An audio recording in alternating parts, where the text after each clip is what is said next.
أعوذ بالله من الشيطان الرجيم. بسم الله الرحمن الرحيم.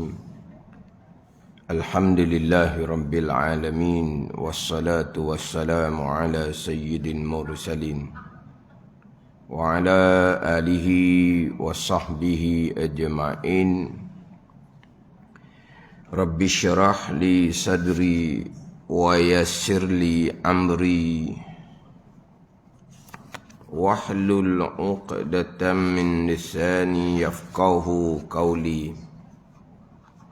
سبحانك لا علم لنا إلا ما علمتنا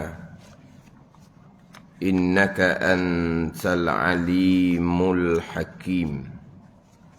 ولا حول ولا قوة إلا بالله العلي العظيم.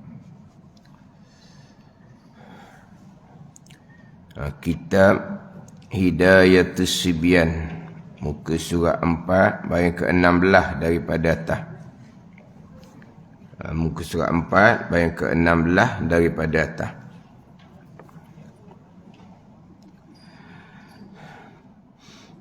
Qala al-muallifu rahimahullahu ta'ala wa nafa'ana bi'ulumihi amin. Yang ta'alluq ia sifat iradah dengan menentukan mungkin, dengan satu sifat daripada segala sifat yang harus atasnya atas mungkin. Menentu oleh Allah yang bersifat dengan iradah ni atas muwafaqah ilmunya. Artinya, erti menentu oleh Allah Subhanahu wa ta'ala atas muwafaqah ilmu ni, tiada menentu Allah ta'ala akan mungkin melainkan barang yang diketahui dengan ilmunya.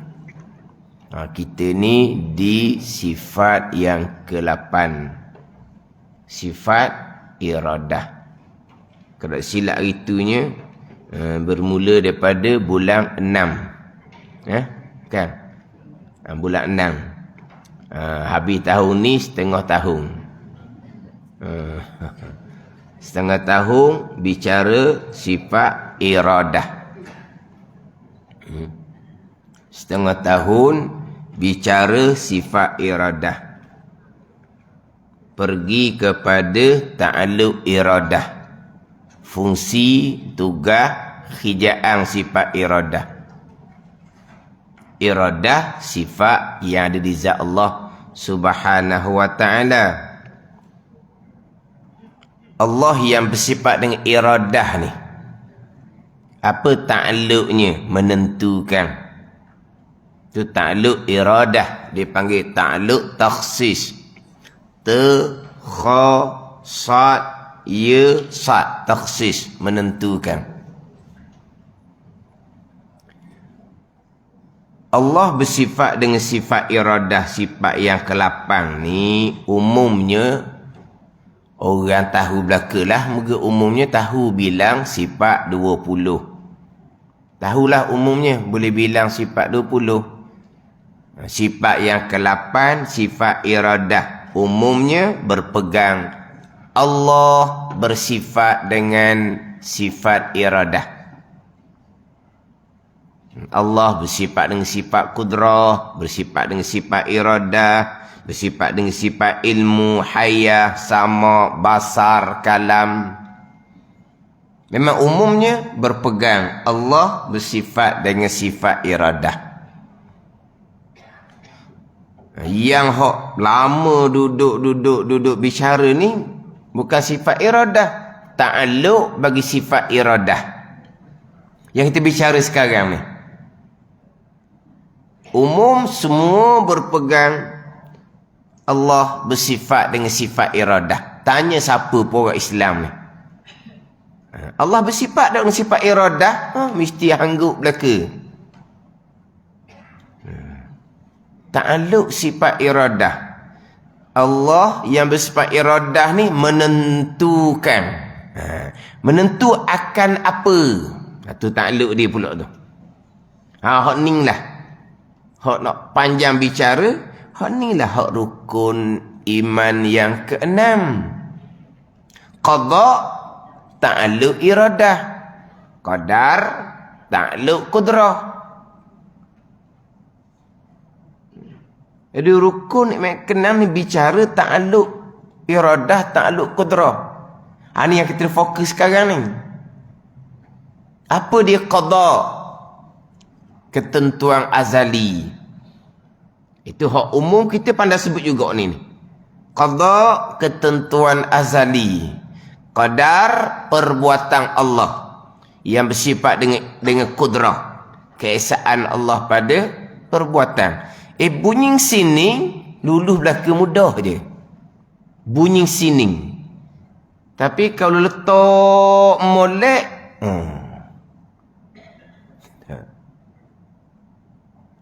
tak ada dipegangan, tak reti pun. Sekarang qada ketentuan azali, ta'alluq iradah, muwafaqah ilmu. Qadar perbuatan Allah yang bersifat dengan sifat kudrah. Takdir apa takdir? Qadar, takdir, samalah. Tapi sebut qadar ataupun sebut takdir, qada tak sebut. Ni saya sebut berulang kali dah. 2 pegangan rukun iman yang keenam, qada, qadar. Qadar, takdir. Antara qada dan qadar ini, kalau disebut secara berasingan, beriman dengan qada dan qadar, barulah qada ketentuan azali, qadar perbuatan Allah Subhanahu wa ta'ala. Cuma dalam kitab kita ni Al-Misbahul Munir ni musak 2 dahulu, hak rukun iman yang keenam tidak disebut perkataan qada, tidak disebut perkataan qadar. Hak ni musak 2 dahulu, hak rukun iman yang keenam. Keenamnya wajib percaya kita, beriman, berakidah dengan untung baik dan jahat itu daripada Allah. Gitu je. Daripada Allah apa? Daripada qada qadar, tapi tak sebut ayat qada qadar. Disebut daripada Allah. Itu je. Diperjelaskan bermula untung baik daripada Allah tu apa? Iaitu iman dan ta'ah. Itu untung baik daripada Allah. Dan untung jahat daripada Allah juga. Apa dia untung jahat? Iaitu kufur dan maksiat. Kufur dan maksiat daripada Allah. Ni kita berkait dengan isu semasa dah kita hari ni. Berkait dengan isu semasa kita hari ni. Mana orang perempuan? Isu ni membabitkan orang perempuan. Nak kena marah orang perempuan ni.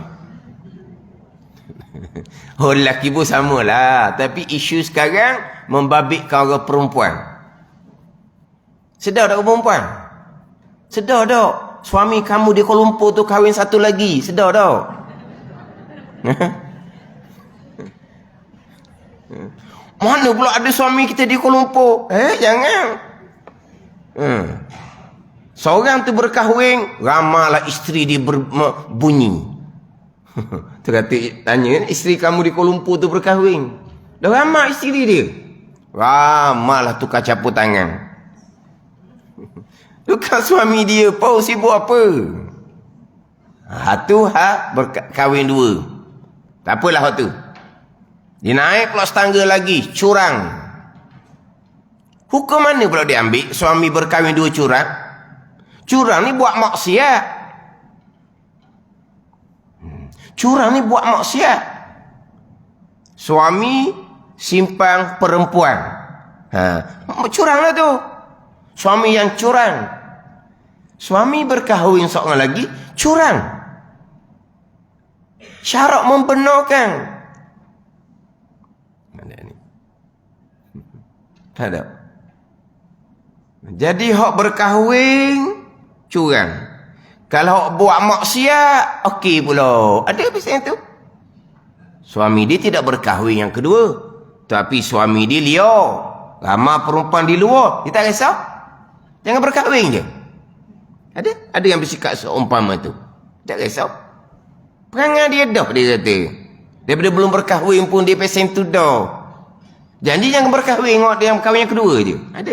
Orang yang bersikap seumpama tu. Naik pula setangga lagi. Curang bukan takdir Tuhan. Apa puan belakang ni? Curang bukan takdir Tuhan. Dikatakan Wallahu a'lam lah, dimulai oleh ustazah pengajian usuluddin di luar negara. Curang bukan takdir Tuhan. Ramalah pula orang perempuan yang support, yang mengiyakan, panjanglah komen dia, tengok takut. Orang perempuan ni suami dia di mana? Kalau belum berkahwin, ayahnya di mana? Kalau sudah berkahwin, suaminya di mana? Kalau belum berkahwin, ayahnya di mana? Tapi perempuan itu sendiri bertanggungjawab atas diri dia sebab dia sudah balik. Tapi dia ada suami, dia ada ayah. Kalau belum berkahwin, dia ada ayah. Kita kena kira lah. Ciri kita macam mana bab akidah ni. Anak perempuan kita macam mana bab akidah ni. Bukan anak perempuan saja, anak lelaki pun samalah. Tapi hari ni kita cerita orang perempuan. Anak perempuan kita macam mana? Naik pula. Curang bukan takdir Allah. Curang takdir Allah. Jabariyah pula. Hak kata curang takdir Allah ni, orang hak bodoh-bodoh ni seduk layang lah. Bodoh pula dah. Hak curang takdir Allah. Kalau hak jahat takdir Allah, macam mana pula Allah ini dicatatkan dosa dan pahala dihukum pada hari akhirat kalau takdir Allah? Panjang pula ditarik. Ni. Simple je kitab kita ni. Dan untung jahat itu daripada Allah. Siapa dia? Kufur daripada Allah. Dan maksiat daripada Allah. Cuma dah kitab kita tak nyatakan. Daripada Allah ni apa maksud dia? Daripada qada dan qadar. Qadar takdir. Hak perkara jahat, kufur, maksiat ni qada qadar, itu ijma' ahli sunnah wal jamaah. Allah tak bahas dah. Allah tak bahas dah. Ada ni. Dalam hadis kursi Allah Ta'ala berfirman, ya Muhammad, man amana bi walam yu'min bil qadari khairihi wa syarrihi falyaltamis rabban ghairi. Tuhan kata. Itu je. Hadis kursi ni tuju kepada orang tak mahu terima hak rukun yang ke-6. Tuhan kata, wahai Muhammad, siapa yang beriman dengan aku, beriman Allah Ta'ala Tuhan, dan tidak beriman dengan ketentuan dan perbuatan baik dan jahat, Allah dia beriman. Baik jahat daripada tidak beriman, maka hendaklah dicari Tuhan selain daripada aku. Allah dah bahas dah bab ni. Perkara jahat, qada qadar dah bahas dah.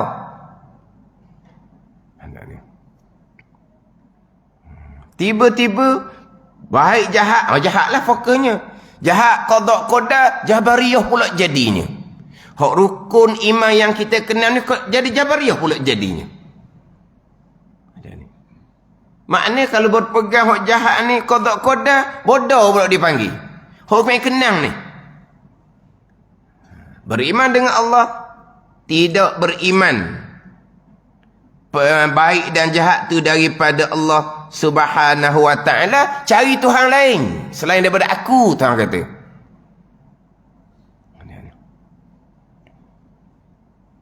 Ni jelas. Jangan faham orang perempuan ni. Sama semua orang je. Supaya je. Cuma isu sekarang ni, timbul orang perempuan. Kenapa tadi? Suami dia mana? Ayah dia mana? Suami dia pun lebih kurang je. Ayahnya? Lebih kurang lah ayahnya pun. Tahu? Lebih kurang lah. Bukan kata perempuan. Di sekarang ni bab perkara jahat dinafikan qada qada ni merata-rata sangat, termasuk orang agama, penceramah agama, popular laginya. Ada rakaman laginya. Sama ada dinafikan cara terang-terang ataupun dinafikan secara tersembunyi sedikit.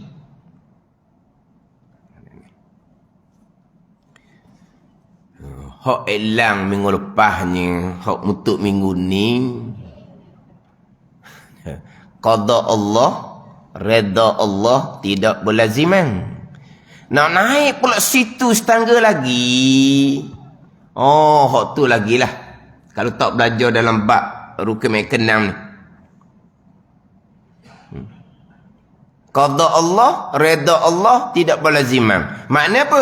Ada perkara yang Allah qadakan tapi Allah tak reda. Apa dia? Kufur dan maksiat. Allah qada tapi Allah tak reda. Dia lagilah kepala otak dia tak diterima. Allah qadakan, Allah tentukan, Allah tetapkan akan barang yang ia tidak reda. Pelik ajaran ni. Ni yang ketimbul ni. Pandai ni. Sebab daripada awal lagi perkara jahat dinafikan qada-qada. Dinafikan qada-qada. Ada ni. Naik pula qada Allah, reda Allah tidak berlaziman. Hak tu kok. Lagilah dia kira tok ni. Tok masuk di akal. Tok masuk di akal.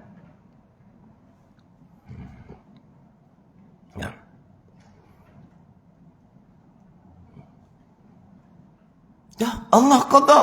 Kemudian Allah tak reda. Allah qada, kemudian Allah tak reda. Pelik ni. Allah qada, tiba-tiba Allah tak reda.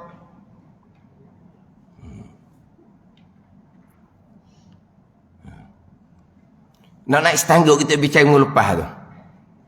Qada Allah, reda Allah tidak berlaziman. Hak logiknya kalau Allah qadakan, Allah reda. Kalau Allah tak reda, Allah tidak qadakan. Itulah di Mu'tazilah. Sebab Mu'tazilah, perkara baik Allah qada serta reda, perkara jahat, kufur dan maksiat Allah tidak qada. Sebab apa? Sebab Allah tidak reda. Hak itulah Mu'tazilah. Itulah hak Mu'tazilah. Ada ni. Kita dulu panjang dah bicara bab hak Mu'tazilah ni dari segi alasan mereka macam mana, dia pakai logik akal mereka macam mana. Ada ni. Logik akal mereka macam mana.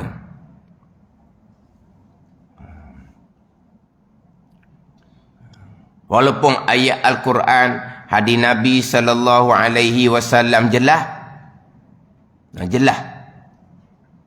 Dalam bab perkara jahat ni qada-qada memang jelas.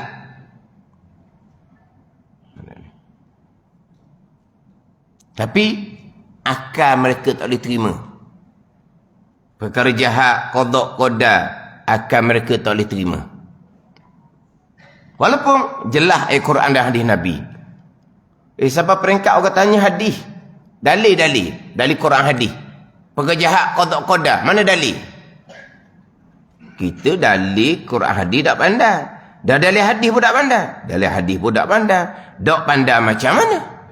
Rukun iman 6 perkara yang kita bilang tu itulah hadis Nabi. Mana dalilnya? Quran hadis. Saya Quran tak ingat ayat. Tapi kalau hadis saya tahu. Mana hadis? Lapar hadis saya tak pandai. Tak apalah, terjemah je. Terjemah rukun iman yang 6 perkara. Tu hadis Nabi. Kan kita kan hadis hak asal hak Arab kita tak pandai. Kita tak pandai. Tapi makna hadis, mana makna hadis? Rukun iman yang 6 perkara itulah makna hadis Nabi sallallahu alaihi wasallam. Atau dalil kita. Yang keenamnya, wa tu'mina bil qadari khairi wa syarri. Kita tak nak sebut Arab. Tak kita rukun yang keenam kan? Baik jahat daripada Allah Subhanahu wa taala. Itu hadis. Maknalah makna hadis. Walaupun kita tak pandai, ni lapar hadis Arab sekalipun. Jadi nak pergi pula pada bicara qada Allah, redha Allah tidak berlaziman.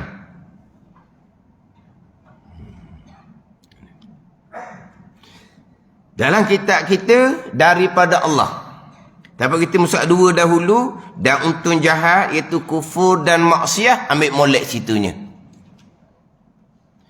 Daripada Allah. Apa daripada Allah? Daripada qada qadar. Qadar takdir. Nak faham pula qada apa dia? Qada yang kita bicara ni, takluk sifat iradah muafaqah dengan ilmu. Qadar lepas dah. Takluk kudrah. Perbuatan Allah yang bersifat dengan sifat kudrah, kita mati dah pada wahdaniyah, pada perbuatan. Kita mati dah pada wahdaniyah, pada perbuatan.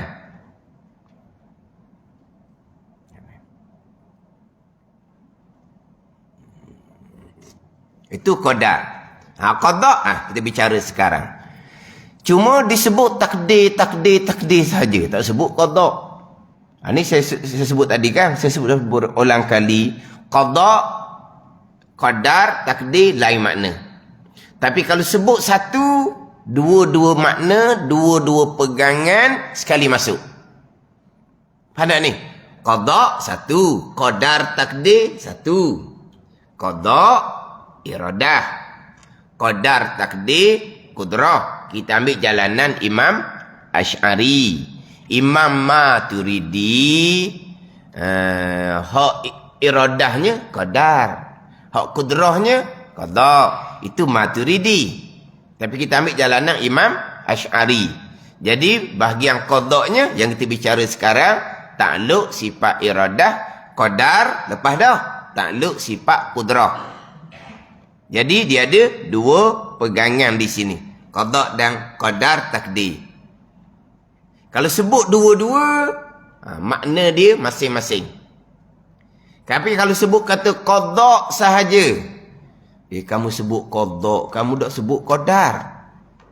Atau boleh sebut qadar takdir sahaja. Qadar takdir, qada kamu letak mana pula? Ada ni. Kalau sebut qada dan qadar, jelas dua pegangan. Dua pegangan ni ada terpesong asing-asing. Ada yang qada disalah, qadar dicomel. Ada yang qada dicomel, qadar disalah. Ada ni.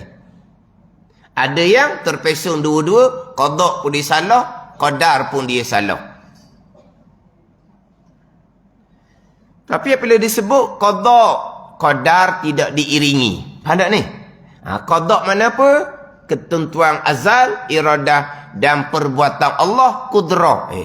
Perbuatan Allah kudrah tu qadar. Tadi disebut qada je, dia akan masuk sekali. Kena ingat gitu. Ada ni. Sebab kita ahli sunnah jemaah dua ni tak cerah ni. Antara qada qadar ni. Mana kalau disebut qada saja. Qada. Kalau kita belajar sekarang ni iradah. Kenapa kamu tinggal bahagian qadar, bahagian kudrah, bahagian keesaan pada perbuatan? Sebab tak sebut qadar. Tak. Disebut qada saja sudah cukup. Tak ada ni. Masuk sini hak bahagian ketentuan iradah dan perbuatan Allah kudrah. Sama juga disebut qadar takdir, qadar takdir, qadar takdir. Kamu ni qadar takdir, qadar takdir. Dah qada iradah kamu letak mana? Bila sebut kata qadar takdir, masuklah makna qada di situ. Apa dia qadar takdir? Ketentuan Allah yang bersifat dengan iradah dan perbuatan Allah yang bersifat dengan kudrah. Kena ingat gitu. Dia tak syarat sebut dua. Dia tak syarat sebut dua. Sebut dua lagi comel, tapi tidak semestinya sebut dua. Contoh saya baca hadis tadi pun sebut satu je. Wa tu'mina bil qadari khairihi wa syarih. Bil qadari tak ada, bil qada'i tak ada. Nabi hanya sebut wa tu'mina bil qadari khairihi wa syarih. Dan kau beriman dengan qadar. Baik iman dan ta'ah, qadar daripada Allah. Jahat, kufur dan maksiat, qadar daripada Allah. Qadar, apa makna qadar? Ketentuan Allah pada azal dan perbuatan Allah yang bersifat-sifat kudrah. Sebab Nabi hanya sebut qadar sahaja. Masuk makna qada di dalam. Tengok gitu. Tak syarat kata dua-dua tu sebut. Tapi kalau sebut dua, qada dan qadar. Tu. Itulah kitab diperinci gitulah, dipecah lalu. Diperinci qada dan qadar. Qada ketentuan azali iradah, qadar perbuatan Allah kudrah. Tapi kalau cakap ke luar ni biasanya akan hanya sebut satu saja. Tu qada Allah belaka tu. Tu qadar takdir belaka tu. Gitu. Saja disebut, cukup. Mana apa tu? Dua pegangan sekali di dalam qada sahaja ataupun qadar sahaja. Jadi sekarang kita bicara qada. Ketentuan azali. Ketentuan azali. Kita ni qada redha Allah tak berlazimang ni kena semulalah. Kena semula. Tak apalah, kita sejik, kita di masjid ni, kita lama dah, tak apa. Ni kita kena kira. Hak kata sekarang, kata orang perempuan. Ada kemah belaka lah tu. Barulah kita boleh sedar ke sebenarnya ramah. Tapi hak pengalaman saya, hak saya dah mengajar lama ni, memang ramah sangat. Ramah sangat, bukan kata ramah sangat tu orang biasa. Yang tidak disangka-sangka. Siapa yang tidak disangka-sangka? Orang yang bidang agama. Tiba-tiba dalam bab qada ni terpesong. Yang memang tidak disangka-sangka. Makna kalau sebut nama kau terakak punggung lah jawapan dia. Tapi tak perlulah kita sebut nama. Tak perlu kita sebut nama. Tambahan, kita sendiri pun tak dapat tanya secara direct. Lain kalau kita dapat tanya secara direct, beri teguran dah, masalah keras juga, barulah kita sebut nama. Tapi kalau kita tak dapat bersemuka, tanya betul-betul, jelas salah, kita perbetulkan molek-molek, tiba-tiba keras juga, barulah kita sebut nama. Ada ni. Betul orang belajar ni kadang-kadang, siapa ustaz nak cari siapa apa? Kita belajar biar kita faham molek, cukup. Mari hak mana pun, ni betul, ni salah. Tu je. Duk sibuk siapa. Dan ada pula hak pergi bubuh pula. Ni abang apa ni? Kita nak menyampaikan tanpa kita perlu sebut. Kalau kita sebut je, mereka ni ada orang-orang yang betul-betul terima tak terima lain dah, dia akan tolak awal-awal. Ada ni. Kita sebut nama, kalau kita sebutlah aliran pun. Kita sebut aliran. Aliran mereka ada yang bawa sudah ada pengikut yang tegar. Kita terus sebut nama aliran tu, orang mereka akan tak mau dengar daripada awal. Tak payah sebut aliran mana-mana. Ini aliran ahli sunnah wal jamaah, ini ahli bid'ah. Ahli bid'ah ni golongan mana? Tak payah sebutlah. Pegangan dia gitu, ahli bid'ah lah. Walaupun disebut di ahli sunnah pun. Gitu je, tak payah sebut. Aliran mana pun tak payah sebut. Nama siapa tak payah sebut. Kita nak menyampaikan. Biar kita belajar tu, biar nyata kitanya. Mana jalanan ahli sunnah jemaah, mana jalanan ahli bid'ah. Gitulah sebutnya. Ahli bid'ah. ahli bid'ah Mu'tazilah ni, kalau dalam kitab Qamuh Barwawi ada 20 golongan. Bagai-bagai pulaknya ahli bid'ah. Tak apalah, kita sebut ahli bid'ah je.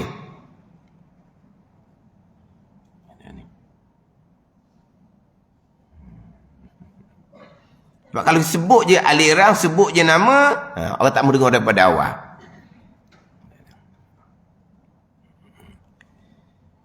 Dan dalam bab perkara jahat ni, yang tak disangka-sangka, ni cerita dahululah. Saya pernah bercakap, memang orang yang mengajar agama, orang yang dikenali, dekat naik kereta sekali, kita duduk mengajar ni, kata kita mengajar tauhid ke pekoh tasawuf ke, kita kena faham juga realiti masyarakat. Kadang-kadang kita mengajar tauhid ni, kita duduk fokus kepada perkara khilafiyah. Orang pun duduk fokus pada perkara khilafiyah. Walaha hak asah fadha'in tak lepas. Mana orang mengajar ni kena faham realiti.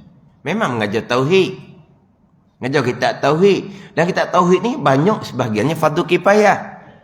Ada ni. Kita nak fokus dulu fardu ain. Hak asas, hak rukun iman yang 6 perkara tu. Cerita-cerita, contohnya perkara jahat. Qada qadar Allah Subhanahu wa ta'ala. Saya cerita. Perkara jahat. Qada qadar Tuhan juga ustaz. Ana ingat, Ana. Kenal Ana? Dia anak hantar lah. Saya cakap saya awak. Dia orang Arab. Dia anak hantar. Saya awak. Dok I dengan you je. Dia anak hantar. Kau tak apalah, dia mau orang Arab, anak hantar. Ana ingat hak jahat bukan qada qadar. Dia ngajak agama ni. Ada ni. Dia tak bakang lepas cerita-cerita tak bakang. Perkara jahat qada qadar. Maknanya dia tak nafikan. Tapi dia tak, ana ingat ke perkara jahat bukan qada qadar. Ada ni. Ini yang tak disangka-sangka. Jadi kita sekarang ni bicara bab qada. Saya sebut tadi, golongan yang menafikan perkara qada Allah ni, dia ada bagai-bagai cara. Hak terang-terang, hak tu memang ada nerakaman. Terang-terang, memang ada nerakaman. Perkara ni kena jelas. Tadilah, mana ahli sunnah, mana ahli bid'ah. Pada kitab Minhajul Abidin, fardu ain kita belajar ilmu tauhid sebab peringkat kita boleh membezakan. Ini ahli sunnah, ini ahli bid'ah. Boleh beza. Oh, lulu fardu ain tauhid. Dah ahli sunnah, ahli bid'ah ni, ini yang diatur oleh ulama-ulama muktabar di kalangan ulama ahli sunnah wal jamaah. Bukan kita yang tu. Ada pula golongan pelik. Golongan pelik.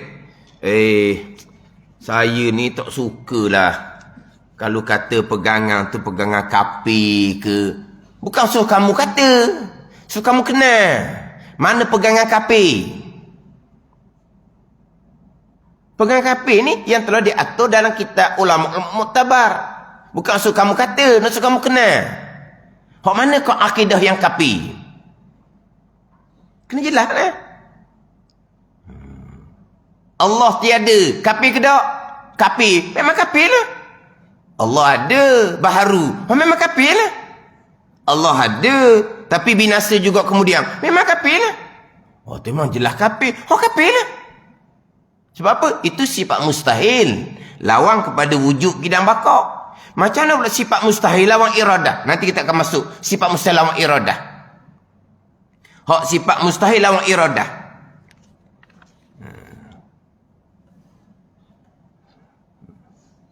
Lawannya lawan iradah al-karahiyah. Artinya benci.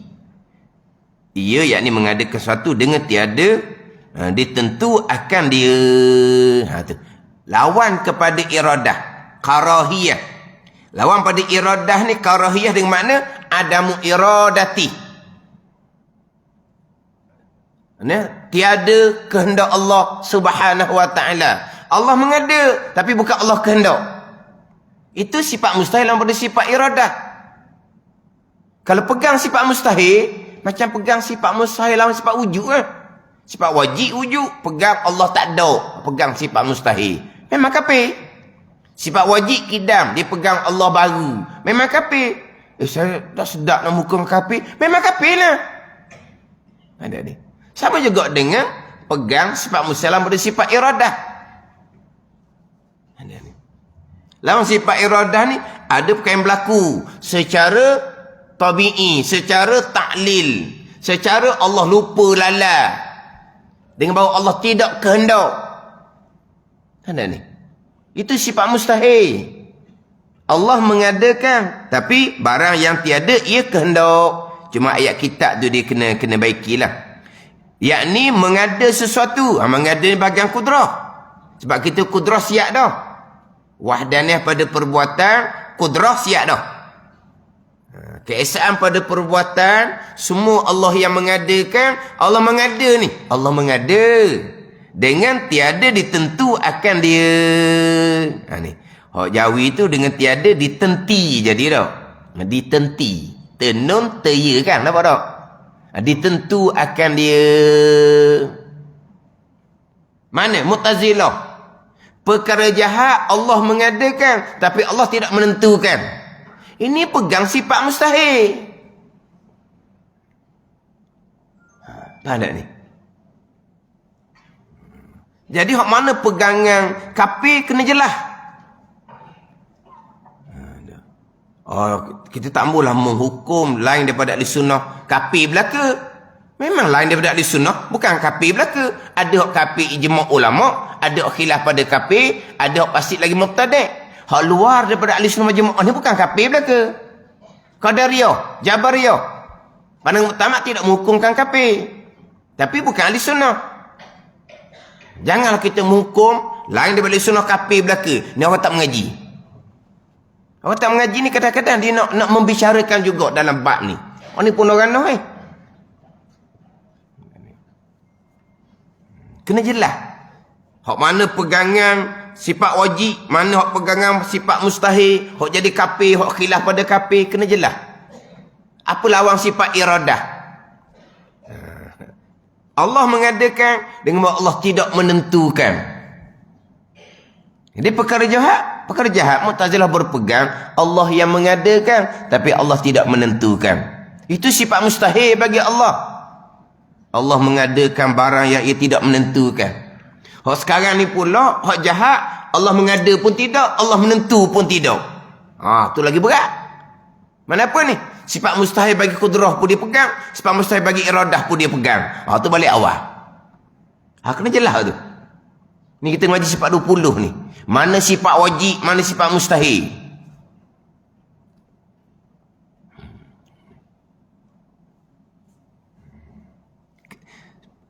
Kita kaedah sifat 20, hak sifat wajib kena perhalusi, hak sifat mustahil pun kena perhalusi. Dahulu kan?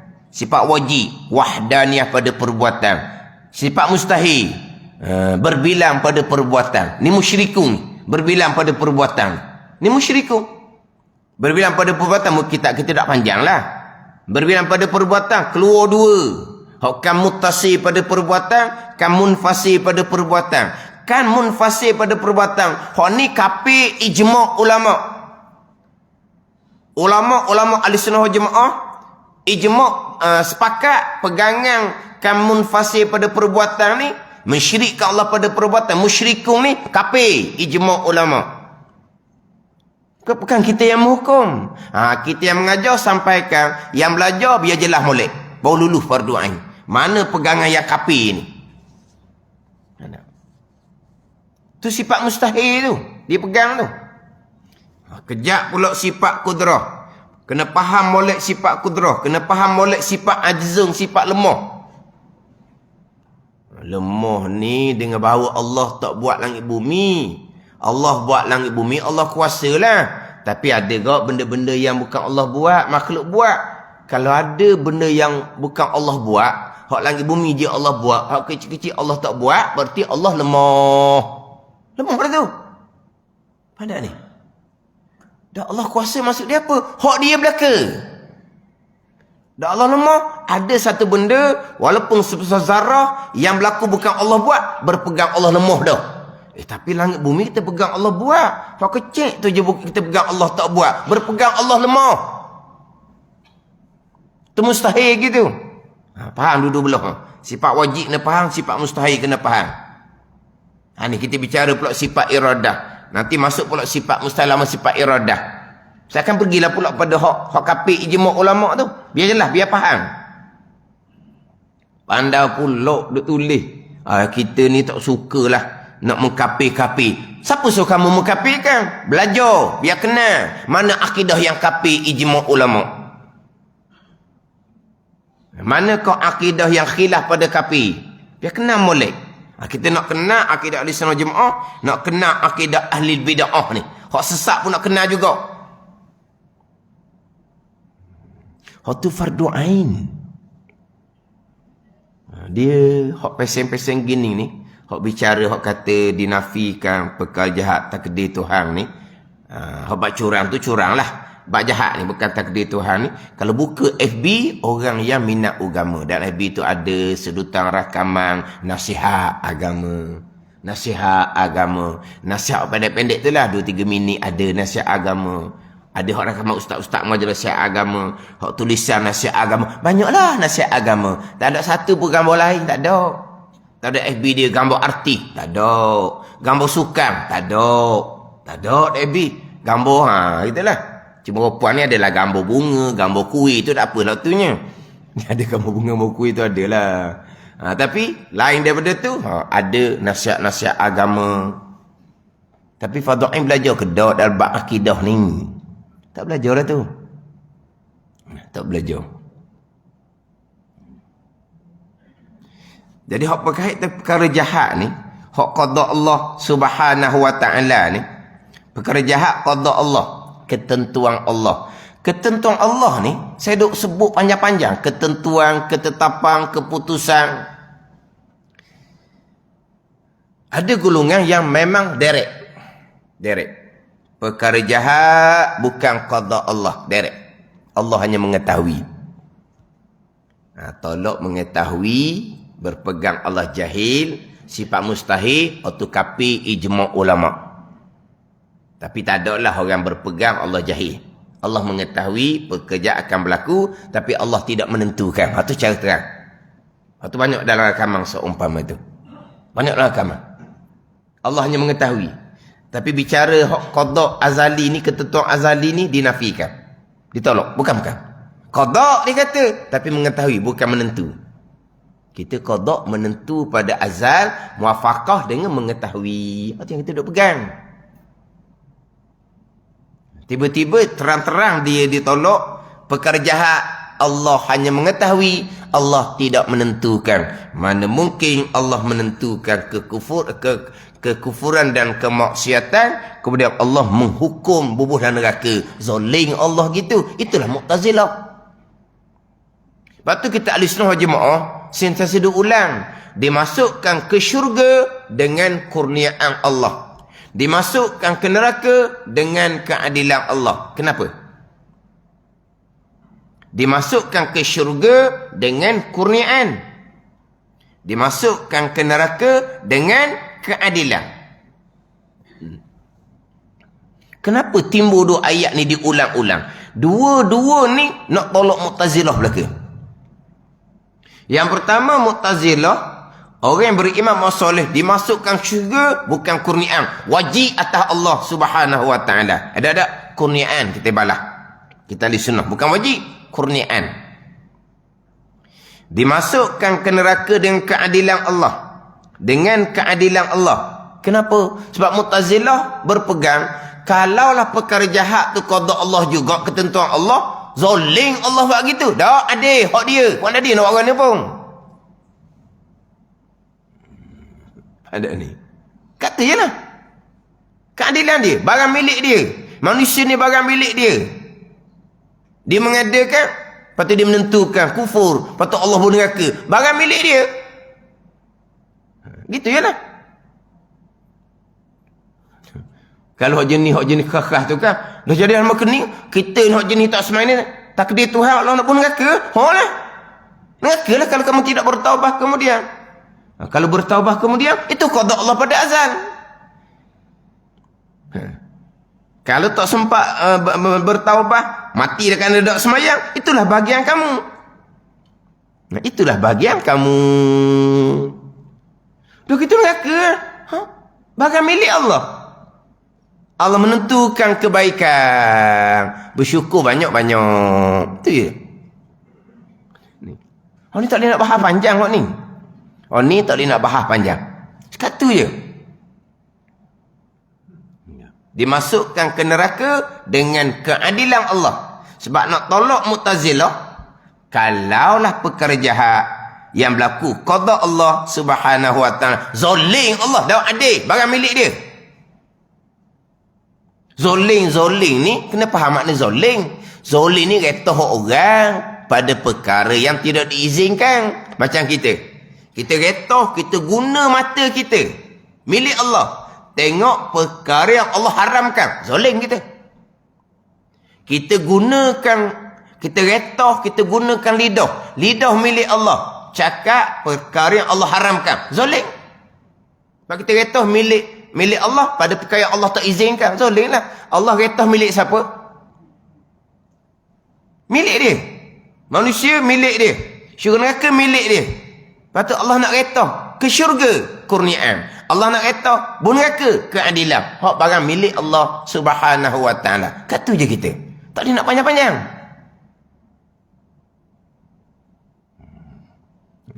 Dimasukkan ke syurga dengan kekurniaan Allah dan dimasukkan ke neraka dengan keadilan Allah subhanahu wa ta'ala. Sekarang ni baguslah. Banyak dah orang yang ambil berat dalam bab ni. Banyak orang ambil berat dalam bab ni.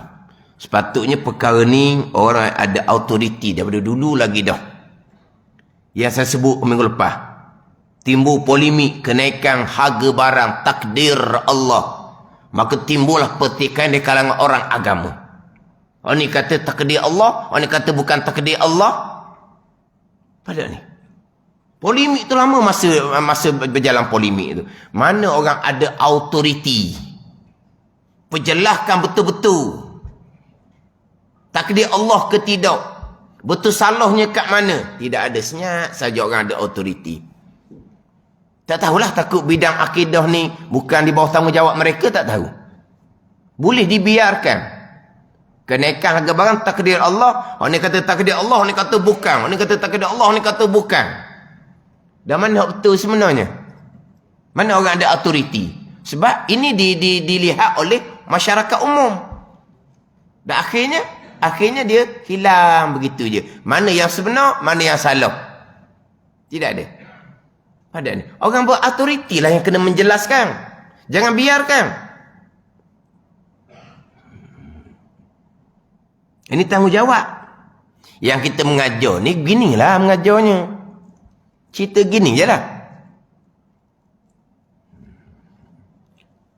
Jadi memang ada orang yang secara terang-terang, kalaulah kufurnya Fir'aun, takdir Allah, Fir'aun akan dikekalkan dalam neraka Allah. Di manakah keadilan Allah? Ini dalam kaman. Itulah Mu'tazilah.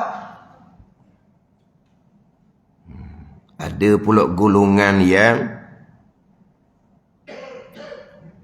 perkara jahat qada Allah dengan makna Allah menentukan. Dengan makna Allah menentukan.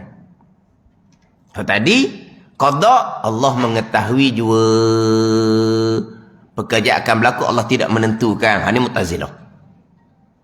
Tolak mengetahui, berpegang sifat mustahil, jahil Allah, memang kafir ijma' ulama. Ditolak menentukan perkara jahat. Dia pegang Allah tidak menentukan, pegang mustahil juga tu. Atau khilaf pada kafir. Pegang sifat mustahil, lawan pada sifat ilmu, pegang Allah jahil, memang kafir ijma' ulama lah, tak ada orang pegang. Tiba-tiba perkara jahat Allah hanya mengetahui, tapi Allah tidak menentukan. Tidak menentu tu sifat mustahil, lawan dia sifat iradah. Dia iradah, lawan dia karahah. Karahah dengan makna adamu iradati. Jadi kita pelik sikit lah.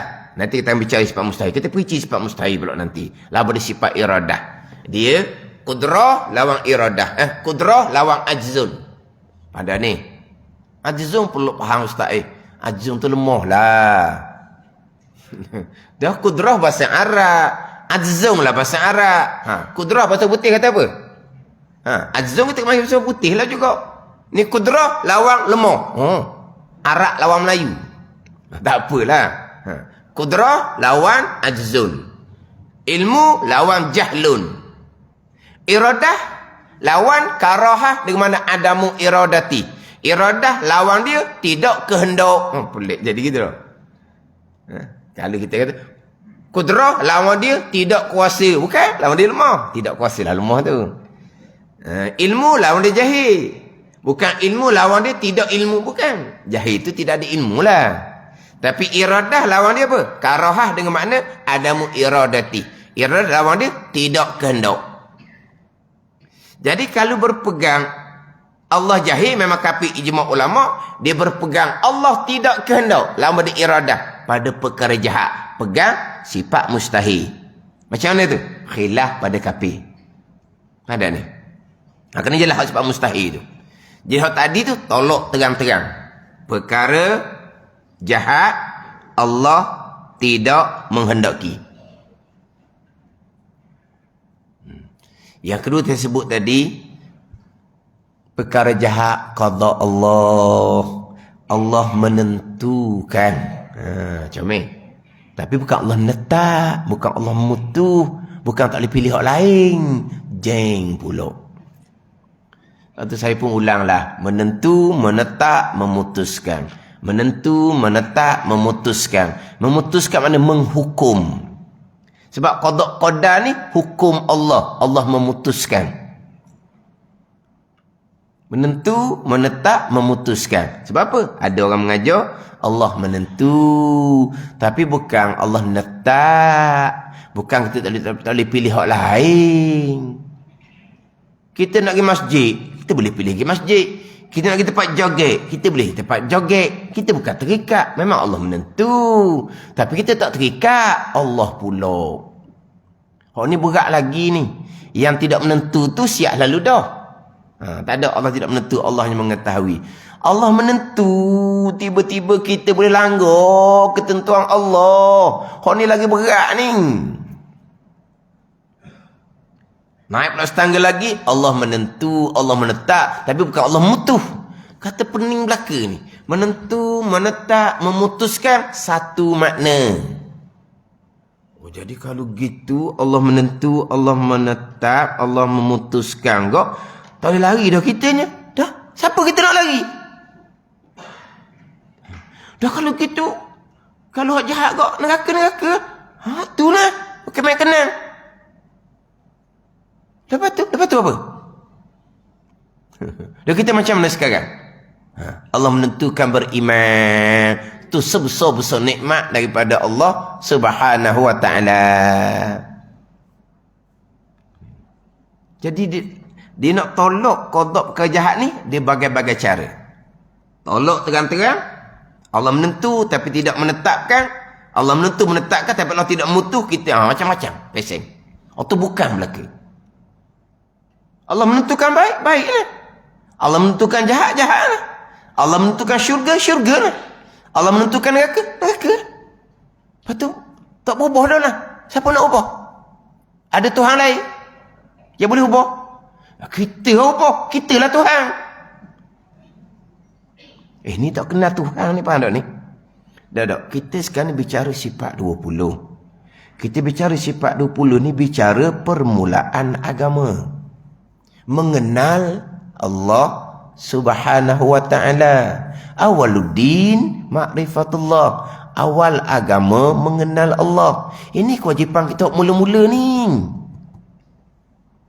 Kalau sini tak lulu, beriman dengan malaikat, comel. Beriman dengan hari kesudahan, comel. Tak ada nilai. Beriman dengan malaikat ni pahala besar akidah. Beriman dengan hari kiamat ni pahala besar akidah. Tapi permulaannya tidak ada, tak ada nilai. Beriman malaikat, tak ada nilai. Lepas tu semayang puasa ustaz, dah cerita langsung waktunya. Kita bicara pula sifat 20 ni. Hak wujud kidam bakok comel kita pegang.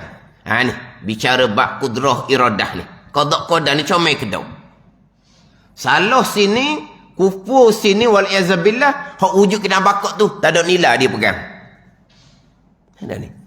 Dalam bab pegangan ni, tolak satu bukan kurang satu. Tolak satu kosong. Ada ni. 50 aqaidul iman tu tolak satu bukan 49. 50 tolak satu 49 dah. Itu matematik sekolah. Tolak satu kosong. Ada ni. Kena faham molek ni.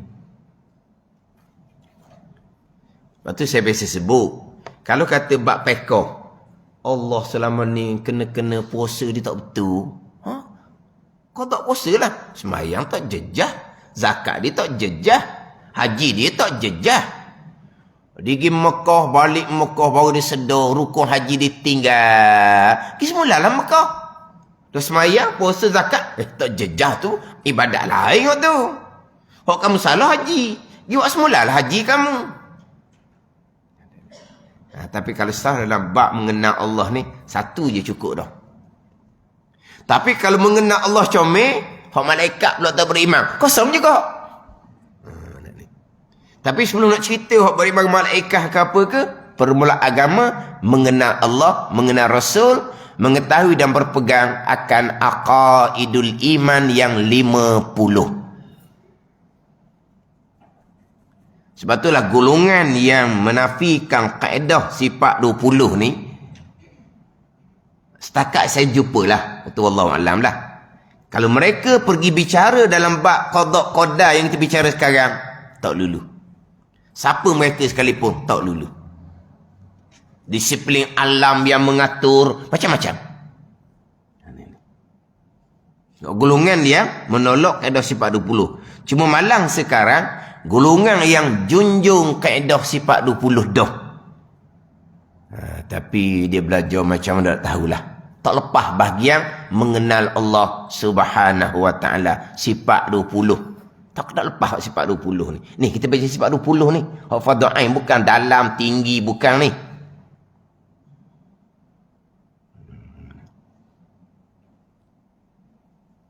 Kita duduk dengar dah tak apalah. Anak cucu kita. Itu bekalan kita. Itu bekalan kita.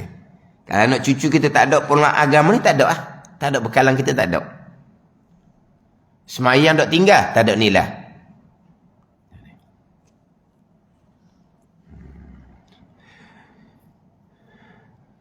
Cuma kalau kita bicara panjang dahulunya, perkara jahat ni kita wajib beradab lah.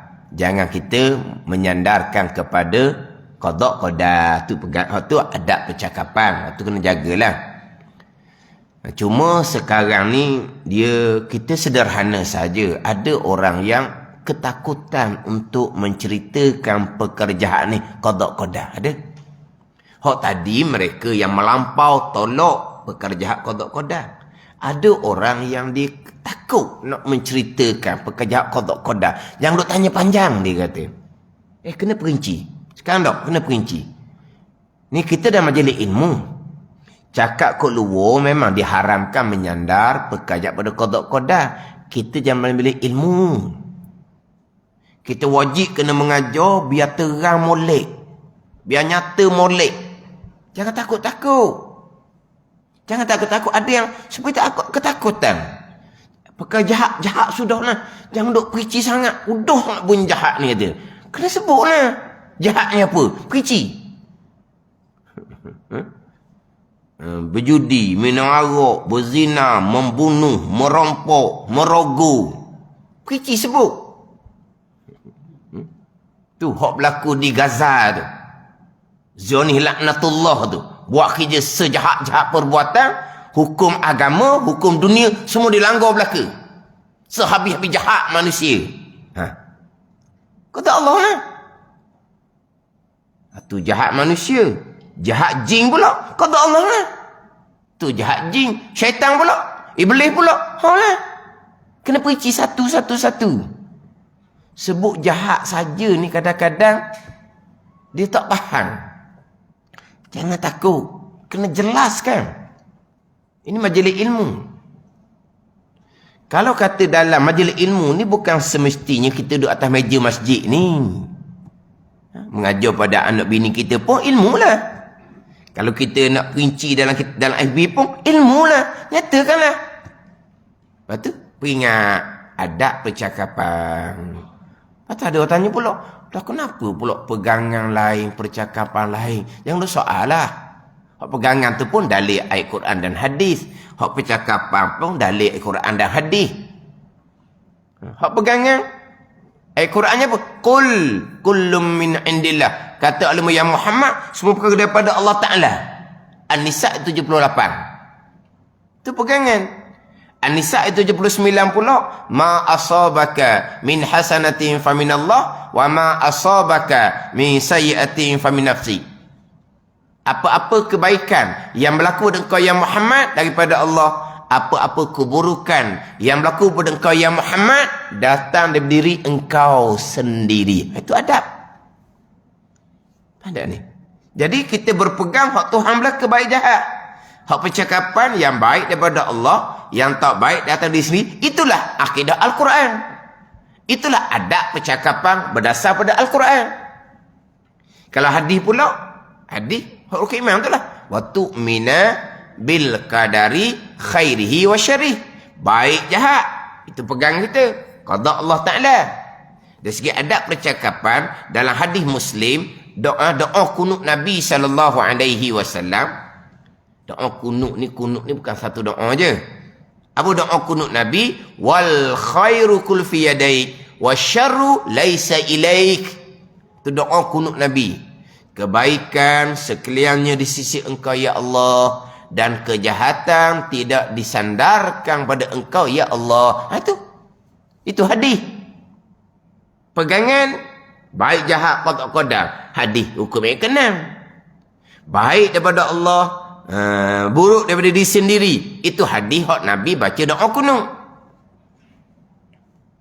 Mana ni? Tak salah pula. Oh, pegangan lain, percakapan lain.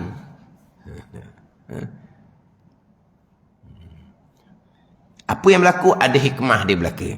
Mari isu pelik-pelik tu, timbullah seumpama tu, barulah orang boleh terbuka. Oh, selama ni hak saya jumpa perkara jahat ni dinafikan qada qadar. Orang duduk masjid belaka kadang-kadang nak buat tanya takut. Dia bila orang tanya dalam bab pegangan ni, jawapan dia apa? Tegas jawapan dia. Allah ada. Allah sedia. Allah kekal. Tegas gitu kan. Itu pegangan. Perkara jahat qada Allah. Dia tegas. Jangan duk nak berani nak jawab. Kenapa gitu? Contoh tadi, tegas kan? Allah ada. Memang Allah ada, tegas. Allah sedia, Allah kekal. Perkara jahat qada Allah. Perkara jahat qada Allah. Mati lalu. Jangan duk orang ni takut sangat. Itu pegangan. Rukun yang keenam. Dak contoh, dah kita tegahkan Allah ada, Allah sedia, Allah kekal, kita tegahkanlah rukun yang keenam tu. Baik jahat qada qadar. Kau tak faham tu. Cuma kita nak faham pula. Kalau rasa nak kemas lagi, apa kau dalil dia? Gitu je lah. Tapi kalau kira-kira kau, rukun yang keenam jelas nyata. Khairihi wa syarrihi tu. Wa tu'mina bil qadari khairi wa syarrih. Khairi wa syarrihi itu dia panggil badal ataupun atau bayan. Kenapa Nabi badalkan dengan baik jahat? Untuk mentaudihkan, nak menjelaskan ketentuan Allah, perbuatan Allah baik, ketentuan dan perbuatan Allah jahat, ketentuan dan perbuatan Allah. Dalam hadis Muslim yang lain, Nabi berfirman, Nabi SAW bersabda, wabil qadari kulli. Bunyi panjang sikit itu bukan ada mat. Style. Panjang bunyi. Hadis Muslim yang lain, wabil qadari kulli. Dan engkau beriman dengan ketentuan dan perbuatan Allah kulli, sekalian. Nabi taukidkan dengan kulli, sekalian. Hak tadi Nabi badalkan, Nabi jelaskan dengan khairihi wa syarih. Itu hadis Muslim belaka, tu hadis sahih belaka. Hadis Muslim itu wabil qadari kulli. Dan engkau beriman dengan ketentuan dan perbuatan Allah kulli, sekaliannya. Hak hadis Muslim, hak rukun iman yang kita duk ngapal semua tu, wa tu'mina bil qadari khairihi wa syarih. Nabi badalkan sebab Nabi nak menjelaskan. Hak kulli tu sekalian. Sekalian ni padang dah. Sekalian lah. Dah. Baik khairihi, jahat wa syarihi. Nabi nak jelas, Nabi nak mentaudihkan. Tapi fitnah akhir zaman seterang-terang hadis Nabi, tak pandai hadis pun, seterang-terang rukun iman yang keenam, baik jahat boleh terpesong. Fahamlah? Fitnah akhir zaman, fitnah pegangan. Seterang-terang, sejelas-jelas. Tak erti hadis pun, seterang-terang, sejelas-jelas rukun keenam. Untung baik, untung jahat daripada Allah. Apa untung jahat? Kufur dan maksiat daripada Allah. Apa dia daripada Allah? Daripada qada dan qadar Allah Subhanahu wa taala. Simple saja. Pegangan. Adab percakapan, adab percakapan. Mana?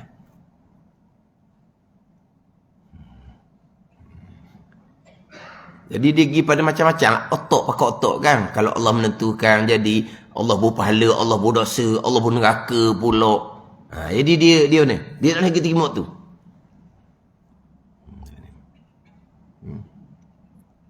Kita ni mengenal Allah Subhanahu wa taala, ingat baik. Waktu kita muhasabah diri kita sendirilah. Kita dengan agama ni kalau kita kira memanglah daripada budak lagi. Dalam bab rukun iman yang keenam ni, hak kita ngapa mulut saja. Hak kita pegangan kita. Bila kita mula berpegang, dahulu bertaubah dengan Allah Subhanahu wa taala. Jadikan pengajaran molek. Sebab saya jumpa orang salah pegangan perkara jahat ni, orang dengar majlis surah bukan setahun dua. Hak tak dengar tu saya ceritalah. Hak duk dengar majlis surah bertahun-tahun, berbelah-belah tahun. Orang yang tidak lari daripada majlis ilmu. Kalau orang tak mau belajar tu, satu hal lah pula dia ni. Hak ni orang tak lari daripada majlis ilmu. Sebab apa? Terkadang ada orang mengajar, dia takut nak menyebut. Dia takut. Saya pernah terbaca dalam FB cerita lama dah ni. Dia kata dia belajar berapa puluh tahun, dia belajar tak tahu lah. Bertahun-tahun lah disebut kita, bertahun ke puluh tahun. Mana dia sebut dia belajar lama. Dia belajar lama dia sebut dalam FB tu.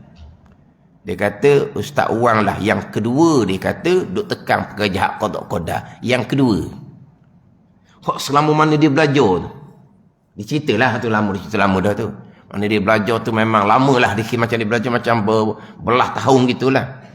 Dia kata Ustaz Wang ni yang kedua dia kata. Yang bicara perkara jahat qada. Yang kedua. Selama dia belajar. Dia kata orang belajar ni. Orang belajar. Ada orang yang memang seperti takut untuk menyebut. Dan ada orang ni dia macam kita kata dia tidak menyadari. Hak masyarakat ni macam mana. Dia pun sebut cara ringkas je lah. Sebut cara ringkas. Dia tidak menyadari apa masalah yang ada di bawah ni. Dia kira Allah. Itu rukun iman. Pandai belaka lah. Ada orang faham gitu. Ada orang. Lepas dia mengajar lama. Dia kata selama saya mengajar. Dia kata saya tak tahu orang gitu.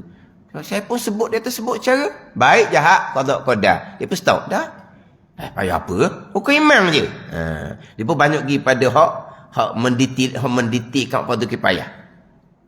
Jadi hak fokus perkara jahat tu Dia tak fokus sebab dia beranggapan benda mudah. Benda pegangan semua orang. Dia beranggapan gitu. Dia tak pernah berhadapan dengan masyarakat yang cerita bahawa hak pegangan mereka salah. Dia tak pernah. Orang mengajar ni kan, dia hanya sehala saja. Orang mengajar ni sehala. Hangguplah ke, faham tak faham pun, dia sehala. Dahlah sehala bukan ada ujian pun. Kalau ada ujian boleh tengok. Perkara jahat ni. Barulah kita boleh tahu orang belajar macam mana. Dia sehala. Tak ada telinga. Sambil-sambil celek. Sambil-sambil pejam. Dia gitu lah. Dia gitu je. Lepas tu dia tak ada respon. Jadi dia tidak menyedari. Yang saya tekan ni sebab saya jumpa bagai-bagai dah. Lepas tu saya tekan sangat bab qada qadar. Saya tekan bab perkara jahat. Saya tekan bab ikhtiar dan usaha. Saya tekan bab ikhtiar dan usaha. Macam sekarang kita ni di hak masjid besar ni. Dahulu masa bicara rukun yang keenam dahulu berapa bulan lah. Hak rukun yang keenam dahulu berapa bulan? Lepas tu masuk pula sifat 20 sekarang ni.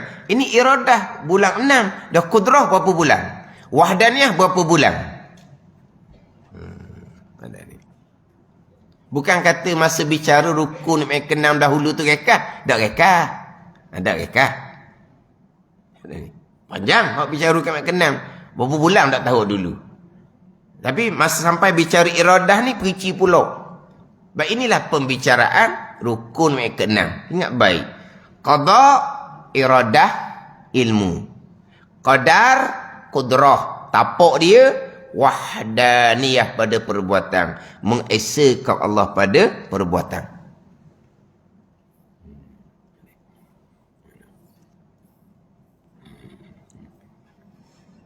Ini semua fardu ain belaka ni. Fardu ain satu. Fardu ain ni banyak.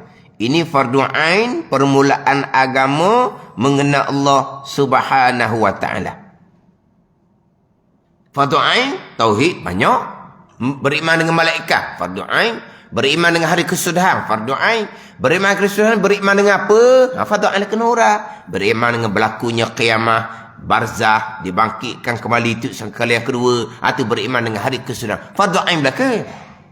Gipada bab pekoh, fardu ain. Gipada tasawuf, fardu ain. Tapi tak ni. Ini fardu ain, ilmu tauhid, hak permulaan.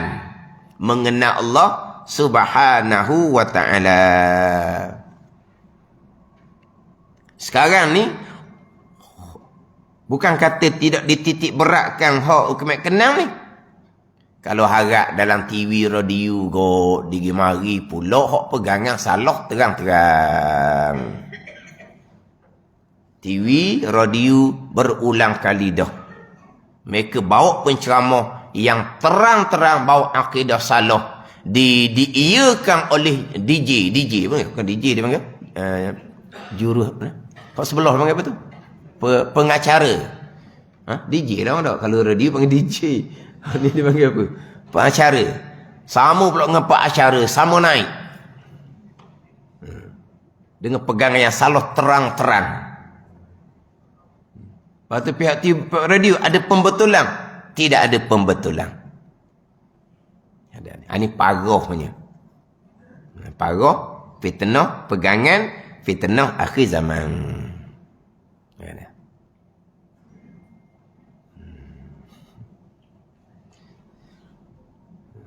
Apabila kita kemas sini, hak pergi pada hak bab qada Allah redha berlazimang tu.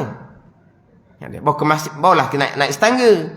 Tapi kalau hak sini kita tak kemas, pergi kepada Allah qada, Allah tidak redha. Allah tidak redha, Allah qadakan. Allah tidak redha wala yarda bi ibadil kufr. Wala yarda bi ibadil kufr, tidak redha oleh Taala dengan hamba-Nya kufur. Allah tak redha dengan kekufuran. Tapi kufurnya hamba Allah, Allah yang qadakan. Allah pergi qadakan kufur yang Allah jelas tidak redha. Kenapa Allah qadakan barang Allah tidak redha? Itu akal dia terima. Jadi kufur Allah tak redha, maka Allah tak qada. Itu akal Mu'tazilah. Dan itu hak logik. Ada ni. Itu hak logik. Bila tak kemas dalam bab pegangan, maka asasnya adalah akal. Lepas tu dalam bab pegangan, ilmu kena mantap molek. Ada ni. Mu'tazilah, mereka bukan menafikan ayat Al-Quran. Dahulu ni Mu'tazilah ni bukan orang jahil. Imam Mu'tazilah di kalangan orang berilmu. Tetapi mereka lebih kepada logik akal. Mereka lebih pada logik akal. Kita pakai akal. Tapi asasnya adalah Al-Quran. Mereka pakai Al-Quran, tapi mereka dahulukan logik akal. Ada golongan pula tak mau pakai akal langsung. Kita pakai akal. Tapi akal yang didahulukan dengan ayat Al-Quran. Mu'tazilah, mereka dahulukan akal daripada nakal daripada ayat Al-Quran. Jadi Mu'tazilah. Dahulu ni ulama Mu'tazilah. Faham tak ni? Ulama Mu'tazilah. Kalau kita baca sejarah.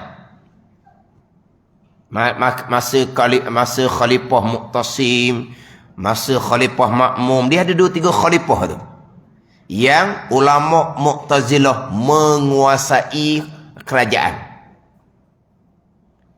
Kerajaan dikuasai oleh ulama Mu'tazilah. Kalau kita baca sejarah, ulama Mu'tazilah di kalangan mereka yang memang orang yang berilmu pada masa dahulu. Kemudian barulah pahaman tu jadi jadi malak dia panggil pupus. Tapi bukan mati terus. Akidah Mu'tazilah, kami ikut tugas saya sebut, dipegangi oleh puak Syiah. Akidah Mu'tazilah dipegangi oleh puak Syiah. Itu wallahu a'lam lah. Hak mana Mu'tazilah Syiah pegang? Tanya puak Syiah. Tanya puak Syiah, tanya mereka. Kalau kenal lah. Perkara jahat, akidah puak Syiah, perkara jahat ni kodok-kodar ke tak? Tanya puak Syiah. Ada ni. Kalau puak Syiah kata, kami puak Syiah perkara jahat bukan kodok dan kodar. Oh, kalau gitu Syiah, perkara jahat bukan kodok dan kodar. Tempat kami ramah puak kamu. Kayak gitu dia.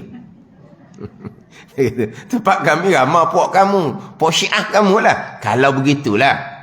Tu wallahu'alam. Cuma, tu saya pernah sebut, akidah Mu'tazilah diteruskan, dipegangi oleh puak-puak Syiah. Tapi hak mana? Wallahu'alam lah.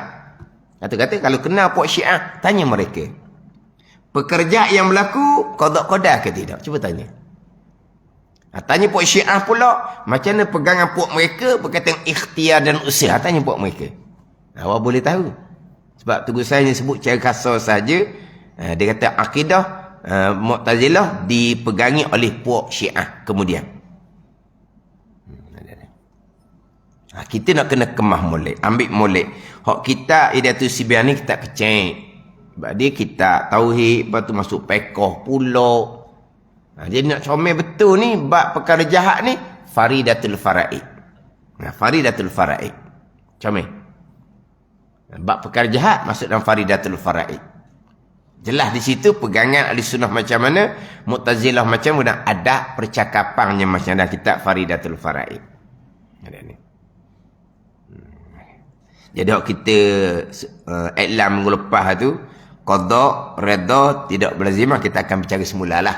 Itu hanya dia panggil sambungan je lah. Bila baik, jahat, qada, qada. Oh, kalau gitu hak baik Allah qada serta reda. Yalah.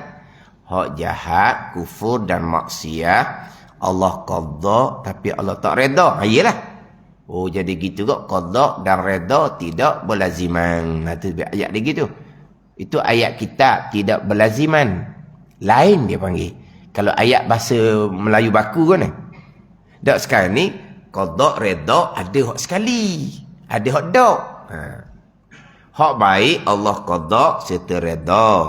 Hak jahat Allah qada, Allah tidak reda. Jadi betul ayat tidak berlaziman. Sebab ada yang berlaziman. Hak baik Allah qada serta Allah reda. Itu berlaziman. Hak tidak berlazimannya, hak jahat, kufur dan maksiat Allah qada tapi Allah tak reda. Dan kita disebut qada dan reda lain. Lain dipanggil. Ada yang lain, ada yang tak lain. Hak baik Allah qada, Allah redha. Tak lain kat tu. Cuma ayat kita. Ayat bahasa Melayu standard kita macam mana? Boleh? Tidak berlaziman. Faham? Tapi ada yang berlaziman. Ada yang sama. Hak baik Allah qada serta redha. Nak kata mana pula tu? Itu sama. Lain apa? Hak jahat Allah qada tapi Allah tak redha. Dia gitu. Jadi tu sambung bola lah tunya. Tapi itu sambungan daripada perkara jahat, qada dan qadar Allah Subhanahu wa taala. Wallahu a'lam. Kita baca kitab yang ketiga lah. Kita baca kitab yang ketiga. Kitab yang kedua ditelang oleh kitab yang pertama.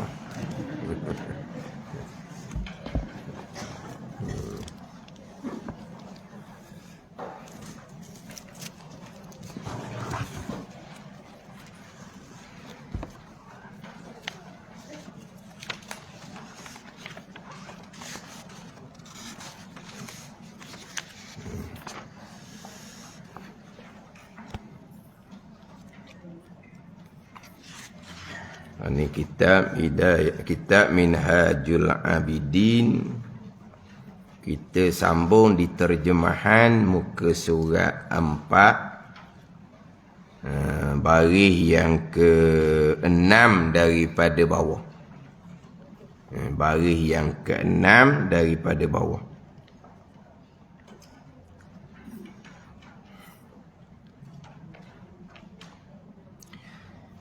Qala al-muallifu rahimahullahu ta'ala wa nafa'ana bi'ulumihi amin. Hujjatul Islam. Itu masalah gelaran kepada Imam Ghazali. Hujjatul Islam. Diterjemuh di dalam tu yang meliputi kebanyakan hadis-hadis Nabi sallallahu alaihi wasallam. Dengan bahawa Hujjatul Islam ni digelarkan kepada mereka yang mana beratus ribu hadis itu banyak hak mereka ingat daripada hak mereka tak ingat. Banyak mereka ingat. Itu Hujjatul Islam. Adapun kalau kata hafiz, adapun kata hafiz 100,000 hadis mereka ingat. 100,000 hadis mereka ingat. Atau Al-Hafiz disebut. Kalau Hujjatul Islam ni daripada ratus-ratus ribu hadis Nabi ni banyak yang mereka ingat daripada mereka tak ingat. Digelar dengan Hujjatul Islam. Hujjatul itu gelaran.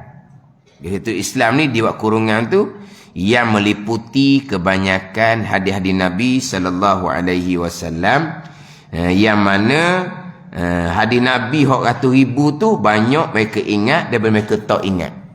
Itu Hujjatul Islam.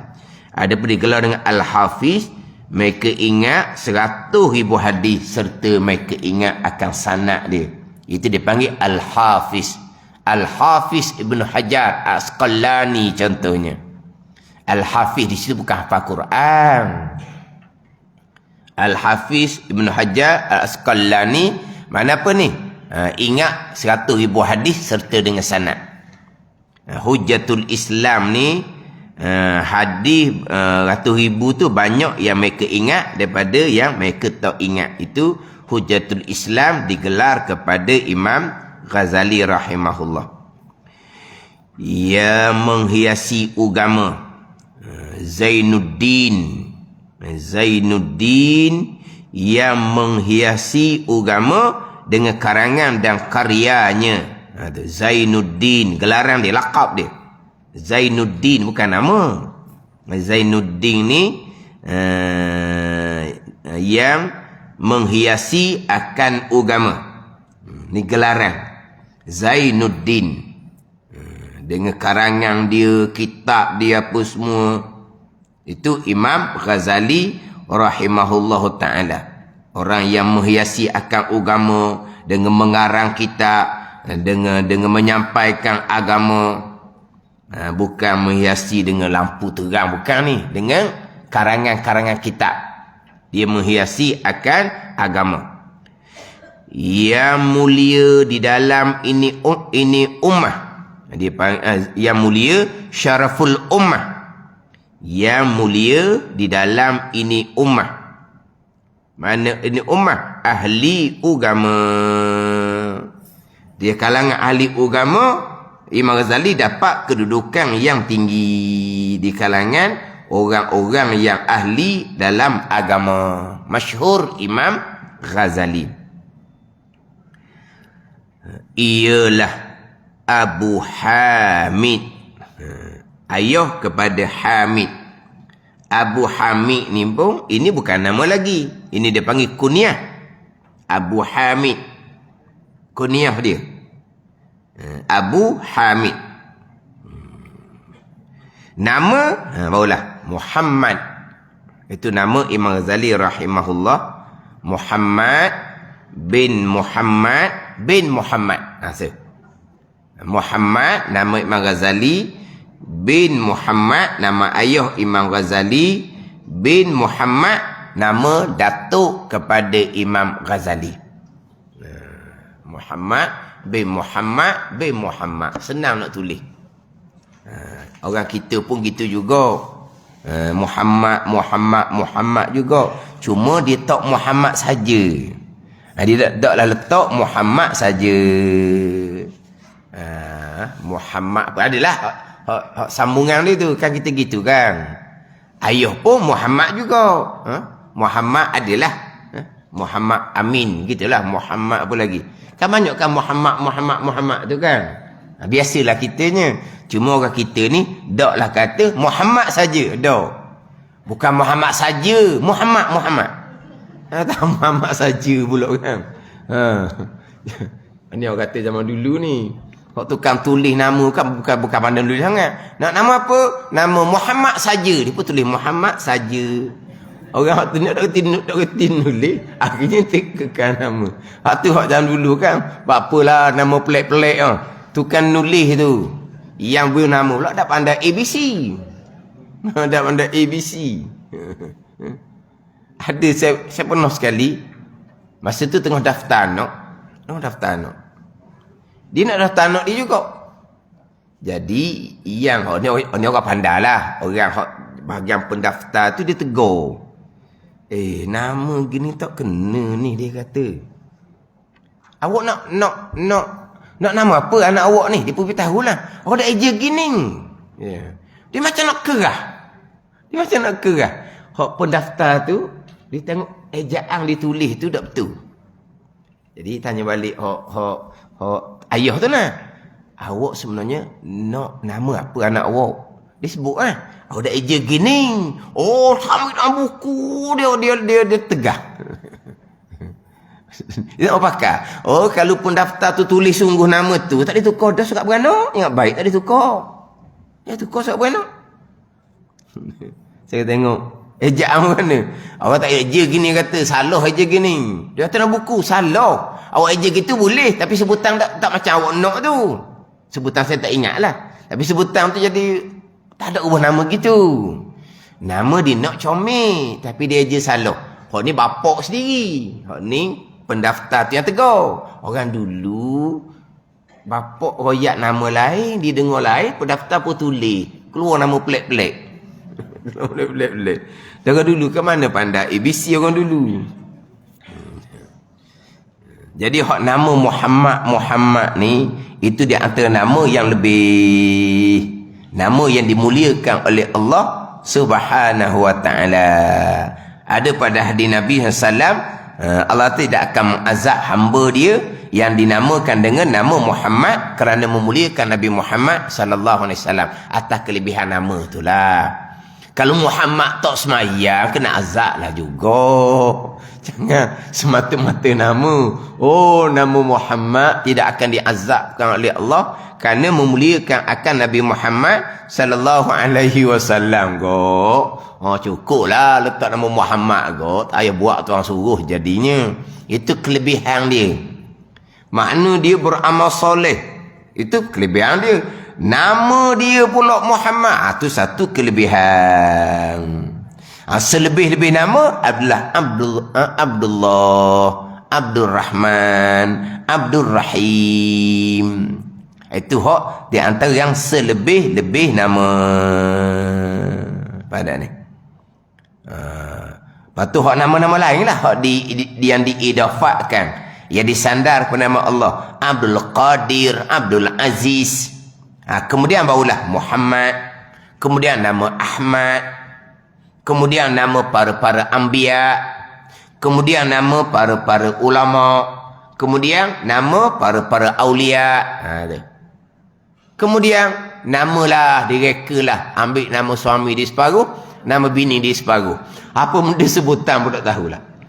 Lepas tu nama pula Allah lah, panjang nama. Tapi nama yang paling lebih Abdullah, Abdul Rahman, Abdul Rahim, kemudian hak abdu yang lain yang diidafatkan kepada nama Allah. Barulah pergi kepada Muhammad, kemudian Ahmad, kemudian nama nabi-nabi rasul-rasul. Nama Adam, nama Idris, nama Ishaq, Ismail, Ibrahim, itu nama-nama nabi-nabi yang lain. Barulah pada nama imam-imam, nama ulama-ulama, nama para aulia. Tapi comel lah kalau kita buat nama Muhammad, walaupun dia bukan Muhammad saja. Muhammad ada, patut ayah pun Muhammad juga. Itu comel. Sebab kita ni dia tak ada satu nama biasanya dah. Dia akan jadi ada dua nama. Bukan dua nama, satu nama. Tapi dia ada, itulah. Kata dia Muhammad Amin contohnya. Muhammad bin Muhammad bin Muhammad. Hak nama Imam Syafi'i kita minggu lepasnya Muhammad bin Idris bin Abbas bin Uthman bin Syafi' bin Sa'ib, sampai kepada Abdul Muttalib, sampai ke Abdul Manaf. Dari Imam Syafi'i kita adalah di kalangan orang Quraisy. Orang Quraisy. Yang mana Imam Muktabar, Imam Syafi'i lah di kalangan orang Quraisy. Hak ada dalam hadis tu kan, alimu Quraisyin yamla'ul arda ilman. Alimu Quraisyin yamla'ul arda ilman. Orang alim daripada orang Quraisy yang memenuh akan bumi nisbah dengan ilmu. Itu Imam Syafi'i. Orang alim di kalangan orang Quraisy. Quraisy satu dah lebih. Di Arab ni lebih. Tapi Arab lebih-lebih ni paling lebih Quraisy. Quraisy yang paling lebih Bani Hashim, Bani Muttalib. Bani Hashim, Bani Muttalib paling lebih Bani Hashim. Nabi SAW Bani Hashim. Adapun Imam Syafi'i Bani Muttalib. Hashim dan Muttalib anak kepada Abdul Manaf. Anak kepada Abdul Manaf. Itu Imam Syafi'i kita. Tapi Syafi' itu dibangsakan pada moyang Imam Syafi'i. Sebab Syafi' sahabat Nabi sallallahu alaihi wasallam. Syafi' bukan nama Imam Syafi'i. Imam Syafi'i Muhammad, tu je. Imam Ghazali Muhammad. Imam Syafi'i Muhammad. Mudah je kan?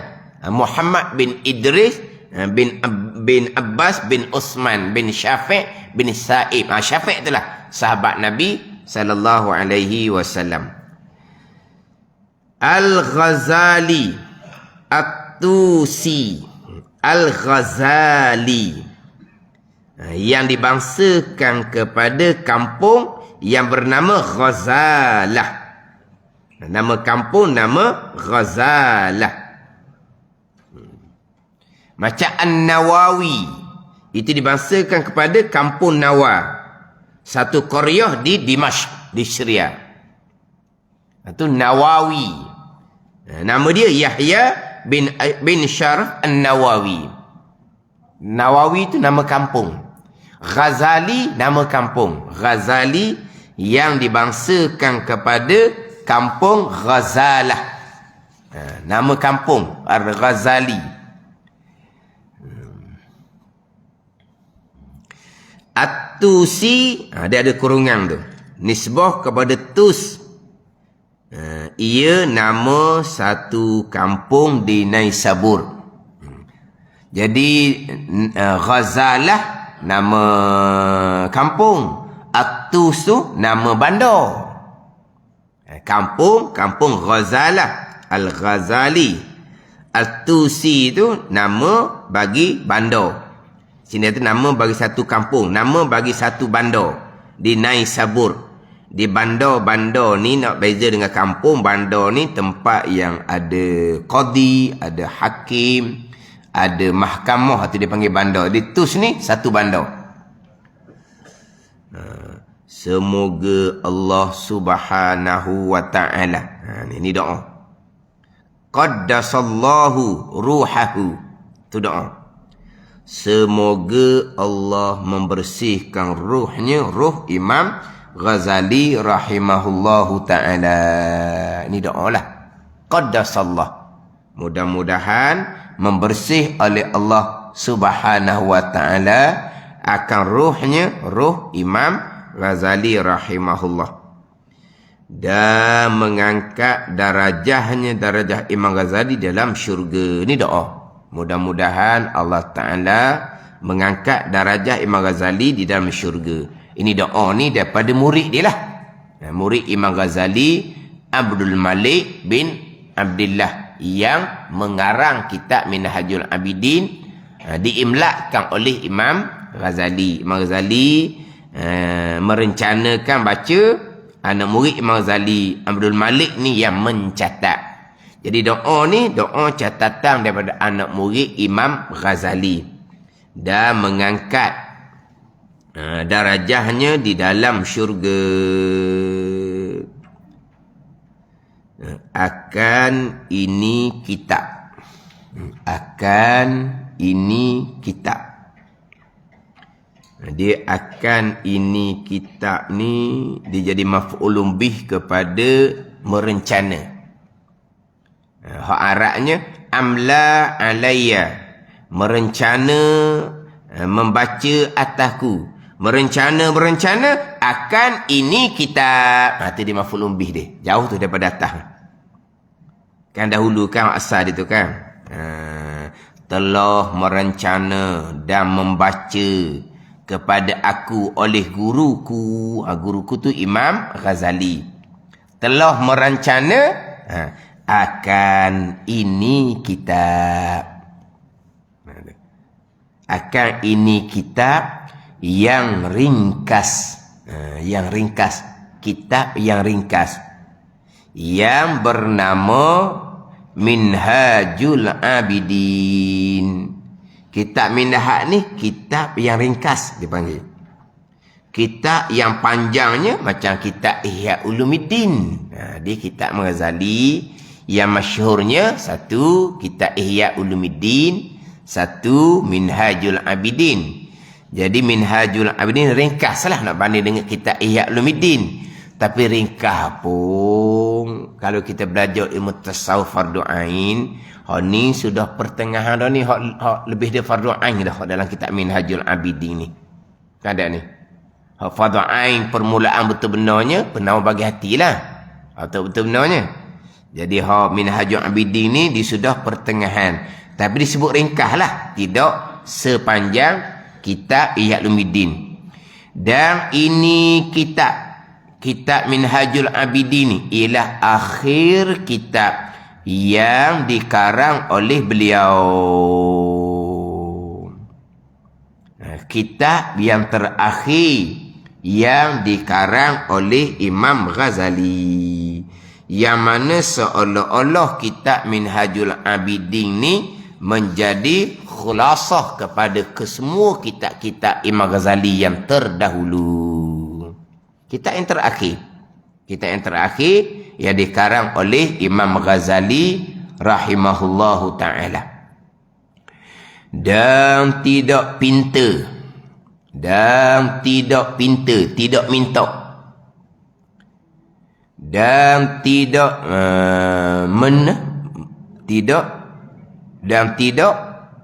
menerima. dan tidak pinta dan tidak menerima kitab ringkas ini daripada Syekh melainkan sahabat yang terpilih. Tidak minta imla' itulah. Imam Ghazali tak akan minta imla' ni melainkan sahabat-sahabatnya yang terpilih. Mana apa? Murid-murid yang terpilih. Mana? Ni. Syekh Abdul Malik bin Abdillah yang tukang imla' ni. Yang tukang imla', mana Imam Ghazali tak akan minta imla' ni. Dan tidak menerima kitab yang ringkas ini daripada Syekh melainkan sahabat-sahabatnya, murid-murid yang terpilih. Imam Ghazali minta supaya imla' tulis kitab yang terakhir yang namanya kitab Minhajul Abidin. Dan ialah kitab yang ringkas yang bernama Minhajul Abidin tu. Mana bermula dia? Ini mula kitab dia. Alhamdulillahil malikil hakimil jawadil karimi al-azizir rahim allazi khalaqal insana fi ahsani takwim. Manilah hak kitab Minhajul Abidin yang dimulai, yang diimla, yang dibaca oleh Imam Ghazali, yang ditulis oleh murid Imam Ghazali. Wallahu a'lam. Bismillahirrahmanirrahim. Alhamdulillahirabbil alamin. Wassalatu wassalamu ala sayyidil mursalin wa ala alihi wa sahbihi ajma'in. Allahumma aftah alaina futuhal arifin. Allahumma allimna ilma akdamin wa fahimna famas sabiqin warzuqna ruqat talibin. Allahumma zidna ilman wa alhiqna bis salihin. Wa sallallahu ala sayyidina Muhammadin wa ala alihi wa sahbihi wa sallam. Walhamdulillahi rabbil alamin.